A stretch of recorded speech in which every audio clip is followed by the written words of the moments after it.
Welcome back to the St. Louis Parish Podcast. Today I have Sam and Zoe Massey, a father-daughter duo who have catechist and catechumen experience here at St. Louis, here to talk about their experience with the program and their domestic church life. Sam, Zoe, thank you for being on the show. Thanks for having us. Thank you. So like I said, you have catechist and catechumen experience. Sam, I wanted to ask what your experience is, what your history with the program is, and if you could just explain your role here at St. Louis. Yeah, sure. Again, thanks for having us. So we've been parishioners here for a little over 4 years since we moved up from Florida. And a couple of years ago, I was asked to be a catechist for confirmation. And I think it was because at the same time, Zoe was in public school and she was about to enter year one confirmation. So this would have been 2023, I think. Yeah. Yeah, 23.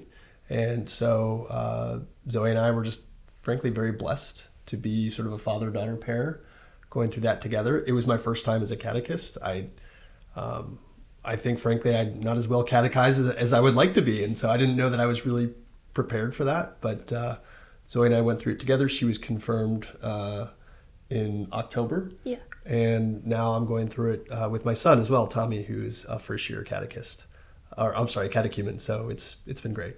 Yeah. That's great. Did you have to do a lot of homework for that first year? I did, and I still do, honestly. First of all, Father Thompson and Jamie Hickman provide a lot of support. Miss Reyes, everybody helps. We have a really good curriculum through the Ascension curriculum.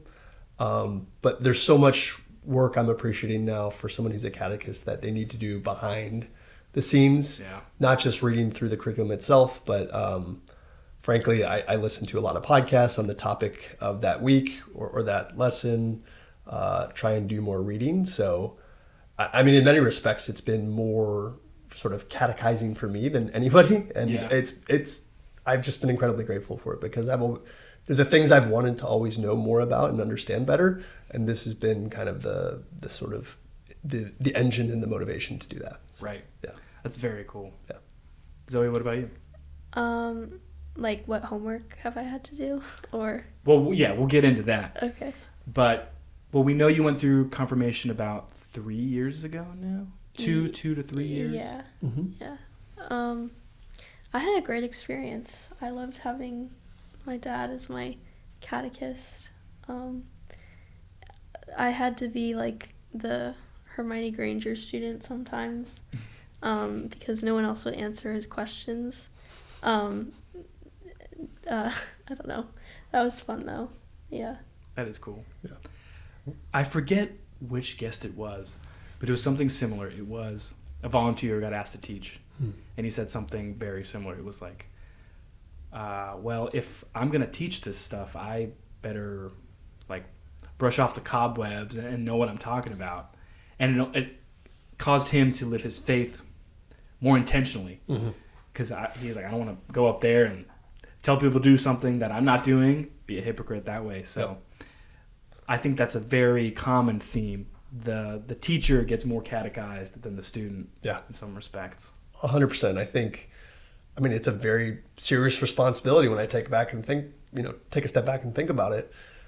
I don't want to teach something that's wrong. Yeah. But I also want to be someone inspiring and encouraging for children and their parents to kind of take our faith seriously and take the sacrament seriously. So sometimes it can be a little bit like overwhelming when I think about how serious the responsibility is, but it's also just really fun to do it. And it's fun to be there with my kids too. So, Yeah. Do you find that it's a nice way to bond with your kids? Like you get some extra family time that you maybe wouldn't? Totally. That's cool. Especially I think like for me, the bonding moment I always liked was immediately after class was over and we'd be getting in the car and I get some sort of sometimes positive, unsolicited feedback from the kids. Zoe would tend to be kind of a good amount. My son, Tommy, he's a little bit more quiet, but he'll just be like, nice job, Dad. And that's always pretty nice. Yeah. Very proud of you. Yeah, thanks. That's encouraging. I was worried you were going to say the opposite. Yeah. Like, No, they you're a drilled me. good catechist. Thank you. Yeah. Thank you. So what's kind of the impact you've seen in your personal, maybe family life from working through this confirmation program? It's a really good question. I find that I am hopefully a better spiritual leader to my family because again, we go through a very solid curriculum with, core topics that really follow the catechism at the end of the day. And because I'm diving deeper into each topic, I'm able to share those things sort of in real time over dinner at night or when we have time together in the car. I think it's not just enriching me and my knowledge of the faith, and not just Zoe or Tommy, who are the catechumens, but I think the whole family. So I think it's been something that helps all of us. Yeah. And I think it's really cool, Sam, that you're engaged the way you are, because I've seen the statistics, or at least I've definitely heard them, where if a father practices their faith, the likelihood of children practicing their faith into adulthood is astronomically higher. So I commend you for that. Second, I also know how busy adult life schedules can be, working full time, trying to make sure everything else is in order in the house. So it is a difficult, maybe it's difficult to say yes to the ask when your parish is like, hey, can you help us out in this way? Just because you're probably, all of your time can be taken up doing work and home things. So thank you very much for your time and the effort you put in. Yeah, thank you. I think that's a good point. I think for families of children of school age, it can be really challenging when someone asks you to do something additional, right? You're already worried about getting the kids to school in the morning, about picking them up, about getting them to after school activities, helping them with homework, trying to have a reasonable family dinner every night, all those things, getting everyone to bed on time. It can sometimes be overwhelming when you're asked. To me, it's been, one, I'm just so grateful that I said yes and that I was asked. But two, it's about, to me, like fitting in those really important things in the interstitial moments. Like, again, like we'll be in the car together and something will be on my mind because it's a topic for catechism that week, for confirmation that week. And it'll be an opportunity just to talk about it in the car. And I'm sort of steeped in it because I'm studying about it. So I think for families who are busy, like, to me, it's been a reminder that it's okay to fit things in the in-between moments. And in fact, that's the best time to do it because you've got people's attention and it doesn't necessarily have to be all planned out. So, I've just been really grateful.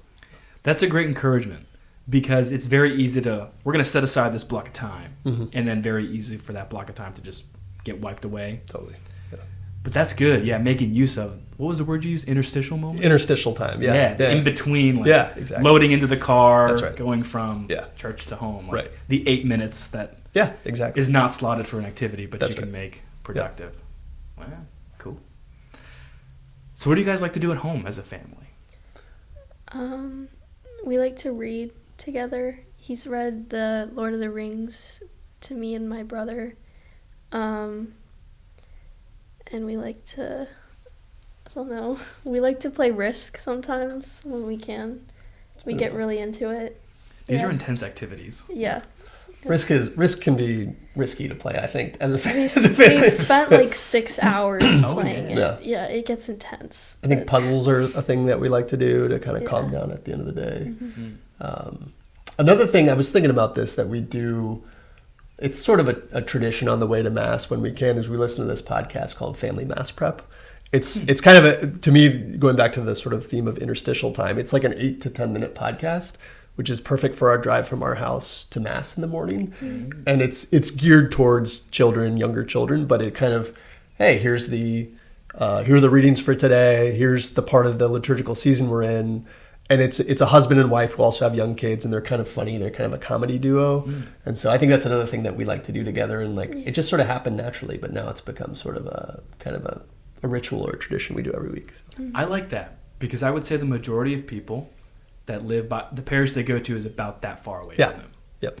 Because I'm thinking about my home parish. Yeah, it's about 8 to 10 minutes. And it's nice that it's from, like you said, a family or parents of young kids. Right. And so it's probably a little too simple for maybe the adults or the older kids, but I think you could still get value out of that. Honestly, I actually get a lot of value out of it. It's like a check-in kind of before Mass to just prepare yourself. And sometimes, like, during the readings, I'll recognize bits and pieces that the podcasters already had gone over. Yeah. So, It makes our 6-year-old laugh, but I think it's still good for, a 14-year-old or even, a middle-aged person like me. So, Because you see things through different lenses as you get older. Yeah. So it's like, oh, I didn't think of that way. Totally. Yeah. Very cool. Yeah. Well, thank you guys very much for your time, and thank you for everything you do here at St. Louis and what you do at home building up your domestic church. Yeah. Thanks for having us Thank you. here. No problem.